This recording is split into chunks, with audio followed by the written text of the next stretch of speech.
আমি ইয়াতে আহিছোঁ। ইয়াতে বিতুপন শইকীয়া বুলি এজন কনষ্টেবল আছে CRPF-ৰ। তেওঁ ইয়াতে নিজববীয়াকৈ প্ৰশিক্ষণৰ এটা চিন্তাধাৰা আগবঢ়াইছিলে। আমাৰ SP গোলাঘাটে সেইটো খবৰ পায়।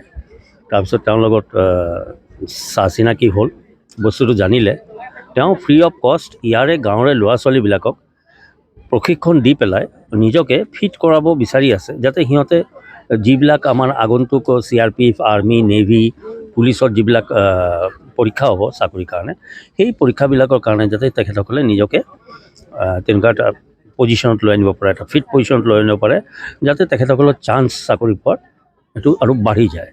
কাৰণ এই যিটো ট্ৰেইনিং, এটা নিজৰ ফিজিকেল ট্ৰেইনিং এটা যদি তেওঁলোকে কৰি লয়, তেতিয়াহ'লে পৰীক্ষা দিয়াৰ সময়ত সিহঁতৰ সুযোগটো আৰু বহুত ভাল হ'ব। সিহঁতে ঠিক জানিব যে কোনটো বস্তু কিমান টাইমিঙত কৰিব লাগে, ফিজিকেল ফিটনেছটো কেনেকুৱা লাগে, উশাহটো কেনেকুৱা ল'ব লাগে, কিমানখিনি দৌৰাব লাগে, কিমানখিনি জঁপিয়াব লাগে, কেনেকুৱা কৰি জঁপিয়াব লাগিব, প্ৰশ্ন কেনেকুৱা ধৰণৰ আহিব পাৰে, কেনেকুৱা কৰি উত্তৰ, কি বস্তু পঢ়িব লাগিব, সেই গোটেইখিনি বস্তু তেখেতসকলক যেতিয়া ছিষ্টেমেটিক ৱেত যদি বুজাই দিয়া যায়, মই আশা কৰোঁ যে তেখেতসকলে ইয়াৰ ল'ৰা ছোৱালীসকলে ফিজিকেলি যথেষ্ট ফিট আৰু ইণ্টাৰেষ্ট দি মনোযোগ দি পেলাই যদি কাম কৰে, তো তেখেতসকলৰ চান্সটো বাঢ়িব, সমাজটো আগবাঢ়িব, আৰু লগতে জব অপৰচুনিটিও ল'ৰা ছোৱালীকেইটাৰ আৰু বহুত বেটাৰ হ'ব।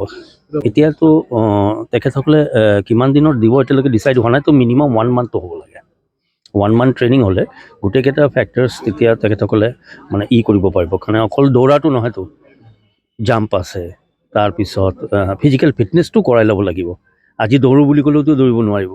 আচ্ছা, দৌৰাটো আকৌ টাইমিঙৰ মাজত হ'ব লাগিব। 100 মিটাৰ্ছ আছে, সেইটো আকৌ টাইমিঙৰ মাজত হ'ব লাগিব। টাইমিঙৰ লগত মাৰ্কছ জড়িত আছে। তাৰপিছত জেনেৰেল নলেজৰ পঢ়াটো পঢ়িব লাগিব। এজন মানুহ যেতিয়া সমাজ সেৱা কৰিবৰ কাৰণে যাব এটা চৰকাৰী চাকৰিত, তাতে এইটো বাকী কেইজনতকৈ ফিট হ'ব লাগিব, তেতিয়াহে বেলেগক ছাৰ্ভিচ দিব পাৰিব। এইটো মাথাত ৰাখি পেলাই কামটো কৰিছে, আৰু আমি এইটো ছাপোৰ্ট কৰিম ফ্ৰম 11 AP আৰু গোলাঘাট ডিষ্ট্ৰিক্ট পুলিচৰ ফালৰ পৰা আৰু CRPFৰ পৰা যৌথভাৱে আমি ছাপোৰ্ট কৰিম, যাতে ইয়াৰ মানুহকেইটাই এইটো সুযোগ পায়। হয়, আমি মানে এইটো ভবা হিচাপত মইতো 2015তে এইটো প্লানিংটো ভাবিছিলোঁ। গাঁওখনৰ কাৰণে, মোৰ অঞ্চলটোৰ কাৰণে কিবা এটা কৰাৰ হেঁপাহ আছিলে, অলেখ হেঁপাহ আছিলে। মই কেনেকৈ গাঁওখন, মোৰ অঞ্চলটো কেনেকৈ মই ডেভেলপ কৰি লৈ যাওঁ, তো মই কেনেকৈ কৰিম মানে এইবিলাক পৰ্যায় যদি মই লৈ যাব পাৰি নহয়, জেগাবিলাক বহুত ভাল হৈ যাব। যদি শাৰীৰিক শিক্ষা দিলে মানে, যদি ৰিটেনৰ কাৰণে মতলব তৈয়াৰী কৰিলে মানে, যদি এখন ঘৰ ভাল হৈ আহে, এটা ল'ৰা যদি চাকৰি হয়, তো ঘৰখনে ভাল হৈ আহিব। এখন ঘৰ ভাল হৈ অহা মানে আমাৰ জেগাডোখৰ উন্নত হৈ আহিব। সেইটো প্ৰচেষ্টাতে মানে এইবিলাক কৰিছিলোঁ।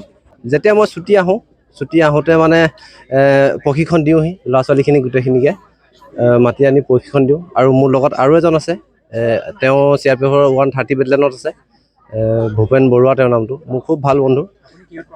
মই CRPFতে কৰোঁ, মই 20 বেটেলিয়নত আছোঁ, আৰু তেওঁ 130 বেটেলিয়নত আছে।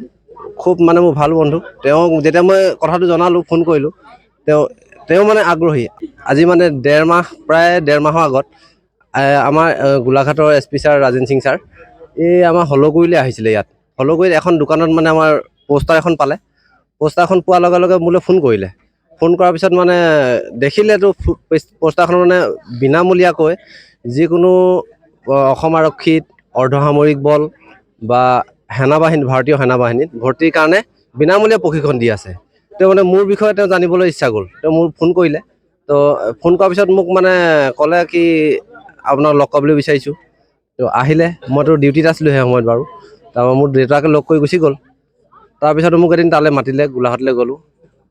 সেইদিনাখন ইমান আলোচনা কৰিব পৰা নগ'ল, কিয়? তাৰপিছতে ক'লে, আশ্বাস দিলে কি তোমাক মই বহুত সহায় মানে এইবিলাক ক্ষেত্ৰত সহায় কৰিম। তেতিয়া ভাল লাগিলে। এতিয়া অসম আৰক্ষীৰ আজি IGP ছাৰ আহিলে নগাঁৱৰ, আৰু SP ছাৰো আহিছিলে, আমাৰ সৰুপথাৰ ছাব ডিভিজনেল অফিচাৰ আৰু চিভিল ছাব ডিভিজনেল অফিচাৰ। প্ৰায় 65জন ল'ৰা ছোৱালী আছে এতিয়া বৰ্তমান। এইটো আমি ষ্টাৰ্ট কৰিলোঁ 2023 কি বুলি কয় 2 অক্টোবৰৰ পৰা ষ্টাৰ্ট কৰিলোঁ। তেতিয়াৰ পৰা মানে কণ্টিনিউ এইটো চলিয়ে আছে।